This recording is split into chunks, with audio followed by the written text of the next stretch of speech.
Well, today we're going to hit a rather obscure topic, but, well, let's see how you like it. You have to put a comment in the comment section and let me know. And that is the top 5 air cleaners in terms of, I'll call it cool ones, wonky ones, things that are just different.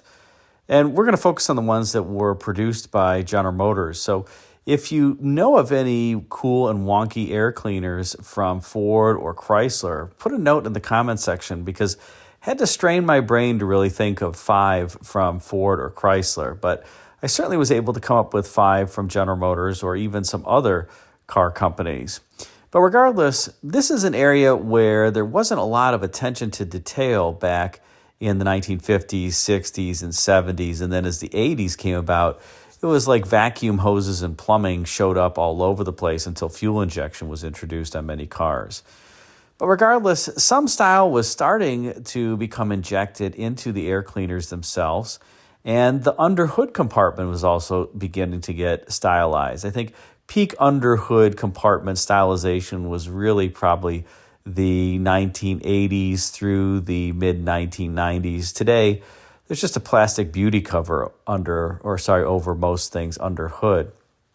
But let's begin with this top 5 list of air cleaners that I think are at least cool and wonky. And by the way, the Corvette 427 3.2 barrel air cleaner that you see here is not one on the list, but it is a nice honorable mention, so I thought I would feature it up front. Now let's begin with number 5. And at number 5, we have the Buick Nailhead V8 air cleaner that was atop the 425 cubic inch nailhead that had 2 4-barrel carburetors. Now, the Buick Nailheads came out in the 1953 model year and continued all the way through the 1966 model year. So Buick was a little bit late to the game when you think about Oldsmobile and Cadillac having overhead valve V8s in 1949. Buick would keep their straight 8 until that 1953 model year. But as you can see here, under hood in this particular 1965 Riviera is a beautiful air cleaner. This is a 425 cubic inch nailhead V8, the largest variant of the nailhead that was made. And this is a Riviera GS that is topped with this super Wildcat V8 that has 2 4-barrel carburetors underneath. I just love how large and round this air cleaner is. Of course, you have dual snorkels to let in an appropriate amount of air. And you have these concentric rings that are really formed on the top of the air cleaner lid. And it's just a beautiful piece of bright work and jewelry when you pop the hood to see under there. And it's also massive, but, functional as well. Oftentimes when engines like this Nailhead V8 were outfitted with 2 4-barrel carburetors or 3 2-barrel carburetors, you've got kind of these open element type affairs. And here you have an enclosed air cleaner that I think just looks a heck of a lot cooler. So at number 5, we have this Buick Nailhead air cleaner. Now let's move on to number 4. And at number 4, we have the 1961 to 62 Oldsmobile F85 Rocket V8. Now in 1961, Oldsmobile introduced its senior compact car, the F85, and under hood was an interesting engine that was shared with the Buick Special that was also introduced for 1961, and that was an all-new 215 cubic inch aluminum block V8 engine. And with respect to this engine, there were 2 variants available. The standard engine was 155 horsepower, lower compression engine outfitted with a 2-barrel carburetor, and optional was 185 horsepower high compression engine outfitted with a 4-barrel carburetor. Now, for whatever reason, Oldsmobile decided to outfit only the standard 2-barrel engine with a very strange air cleaner that you see here. Now, at first glance, it may not necessarily appear strange, but what is weird about it? Well, this air cleaner actually encompasses the entire carburetor, basically all the way down to the intake manifold. Most other air cleaners just rest on top of the air horn for the carburetor and seal off with a gasket there. But for whatever reason, Oldsmobile decided to encompass the entire carburetor in this very tall, funny-looking air cleaner that you see here. I suspect that one of the issues or one of the thoughts behind this was that it would insulate the carburetor from other portions of, let's say, underhood heat that would otherwise reach it. And perhaps while a good idea in practice, the fact that this air cleaner only lasted for 2 model years and was only employed on this one V8 engine and nowhere else kind of tells you a little bit about, well, its overall effectiveness. Now, adding to the mystery here is the fact that the 4-barrel variant got kind of a standard air cleaner. And as you take a look at this picture, you can see that there's really nothing unique about the 4-barrel variant. It's just kind of a standard GM air cleaner of the era. Adding to the intrigue is that the Buick Special, which used this same engine, and the Pontiac Tempest, which had the 215 cubic inch engine as optional, really never used that weird air cleaner that was outfitted only on the standard Oldsmobile engine and only when it was equipped with the 2-barrel carburetor. So if we transition now back to that, you can see that the carburetor is completely encased by that super tall air cleaner. Notice that the throttle linkage and the linkage for the wonderful rotohydromatic transmission there is external to that. Of course, it had to be, otherwise it would interfere. So you have a very, very strange, ultra-tall air cleaner. I'm surprised this actually fit under the hood in the F85. And again, not quite sure what the thought process was here, but it only lasted for 2 model years, and that tells you what the overall effectiveness was of this setup. So let's move on to number 3. Now let's transition to number 3. And at number 3, we have the 1967 only Oldsmobile Climatic Combustion Control Air Cleaner. Now, by 1967, air cleaners were starting to change. Before that point in time, there really were no heat stove tubes that were able to take in warm air that was warmed by the exhaust manifold and allow the engine to ingest that when it was cold. There were heat risers, of course, prior to this, where exhaust gases would get diverted toward a passage that went underneath the carburetor to help it to warm up when it was cold outside. But one of the things that engineers found was actually helpful was not only to have the heat riser, but if you wanted to prevent throttle blade icing and some issues associated with cold weather operation, you should also preheat the air that's coming into the carburetor. And in 1967, Oldsmobile introduced this 1-year-only air cleaner, this kind of funky shape with the intakes on the left and right of it, and 2 heat stove tubes that basically went down to a shield that would kind of trap air in from the exhaust manifold and help it preheat as it ran by that exhaust manifold, and then it could get ingested into the carburetor. This is something that after this point would become very commonplace. You'd see carburetors and air cleaners with those heat stoves after this point pretty much on every make and model of car, all the way through the throttle body injected cars of the 1980s.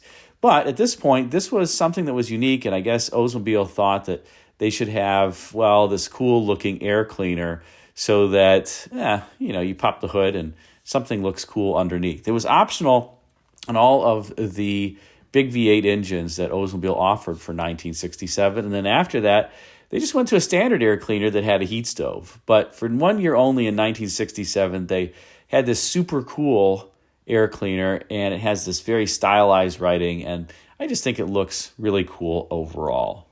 Let's move on to number 2. And at number 2, we have the 1955 to 1957 Cadillac Eldorado engines and their air cleaners with the 2 4-barrel carburetors.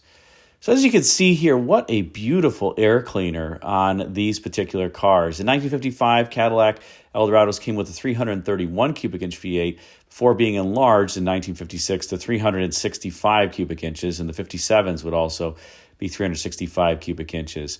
But wow, what a great solution to having trouble packaging, let's say, air cleaner elements for 2 4-barrel carburetors. You have the 2 carburetors there that are in line, and you can see the wing nuts there that tighten down over top of the air horns. And then you have the air cleaner elements off to the side. And overall, you get this kind of triangular-like shape that models the Cadillac V, which obviously is there on top of the air cleaner as well. What a beautiful showpiece to show when you pop the hood on your engine at any car show. Now, I suspect that one of the reasons why Cadillac started going away from this was it was super expensive. And also, Cadillac owners were not people who really, let's just say, were popping the hood oftentimes. They would let the dealer do that or a mechanic. And look at all the different pieces under hood in this particular Cadillac. You've got a power steering pump, an early GM Frigidaire air conditioning system, and even an oil filter there, as well as cruise control. So this is fully loaded, and I do love the little glass fuel bowl that you can see there to the left side of the radiator hose. But in any case, this air cleaner, I think, is just one piece of beautiful jewelry, and I also love that it's gold. Just accentuates the air cleaner assembly versus that beautiful Cadillac deep blue paint that they used on their engines that nobody else had. All the GM divisions had their own engine paint in this time frame, and I love that Cadillac kind of navy blue engine paint that they employed. So that's why this makes it to number 2. Now let's move on to number 1. And at number 1, we have the 1967 only Buick Star Wars air cleaner. Now, this to me is the coolest of all the GM air cleaners and also super rare. You would find it under hood, as an example, in 1967 Rivieras with the GS package. And in 1967, Buick introduced an all-new V8, the 430 cubic inch V8. This replaced the nailhead, which in the Rivieras in 1966 was 425 cubic inches, the largest displacement that was available for the nailheads. And the nailhead had kind of, well, it couldn't be enlarged anymore beyond 425 cubic inches, and it didn't breathe all that well, in part because of the cylinder heads and valve train. But the new 430 was super powerful. It would later be enlarged to 455 cubic inches in 1970. But for only 1967, it got this awesome-looking so-called Star Wars air cleaner. And, of course, this was before Star Wars was even out. So this air cleaner must have been named and nicknamed years after it was introduced. I think that it kind of shares some of the shapes and forms of the Oldsmobile Climactic combustion control air cleaner, but it just looks cleaner and futuristic. And if you got, let's say, the standard Riviera, you got a standard GM-style air cleaner that really wasn't anything to write home about. If you got the GS package, you got this optional, beautiful-looking air cleaner. And I have to say, it just looks cool and fantastic. And it's got to be my favorite General Motors air cleaner of all time. I hope you enjoyed this list. And like I said, I kind of struggle to think of American Motors or Chrysler or Ford air cleaners that really were anything special. But put a comment in the comment section if I'm forgetting something. Of course, you did have some cool dual snorkel air cleaners and things like that, but nothing really that is all that memorable in my mind. But maybe I'm forgetting something. And I will say that these are air cleaners that are associated with carbureted cars. Perhaps in another video, I will do my favorite air cleaners and air cleaners that top fuel-injected cars and maybe engine dress-up packages under hood. And my favorite, I will just leak out, perhaps is the 1984 Corvette, the one-year-only crossfire injection magnesium air cleaner, which went away in 1985 when the Corvette went to tune port injection. But that 1984 air cleaner, I guess I could have put it on this list. That's one of my favorites. And the designers did a great job with the engine dress-up overall on that 1984 Corvette. Also, an early car to use a serpentine belt system as opposed to the typical V-belts that were employed at the time. But what do you think? Let me know, what's your favorite air cleaner from any automaker? Put it in the comment section. Thanks again for watching.